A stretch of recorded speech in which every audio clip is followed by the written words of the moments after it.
আমাদের এখানে খুব বৃষ্টি হচ্ছে, এই বৃষ্টি পড়ছে। কালকে আমাদের এখানে শিল পড়েছে, শিলাবৃষ্টি হয়েছে। আজকে কালকে সারা রাত ধরে বৃষ্টি হয়েছে, শিলাবৃষ্টি হয়নি কিন্তু বৃষ্টি পড়ে যাচ্ছে আমাদের এখানে। এই যে গাইস দেখো বৃষ্টি পড়ছে।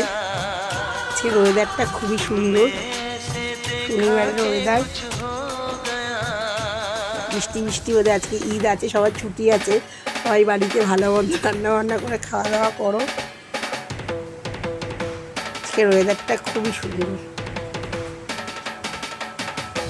দেখছো বৃষ্টি পড়ছে। তাই না কার কার ওখানে বৃষ্টি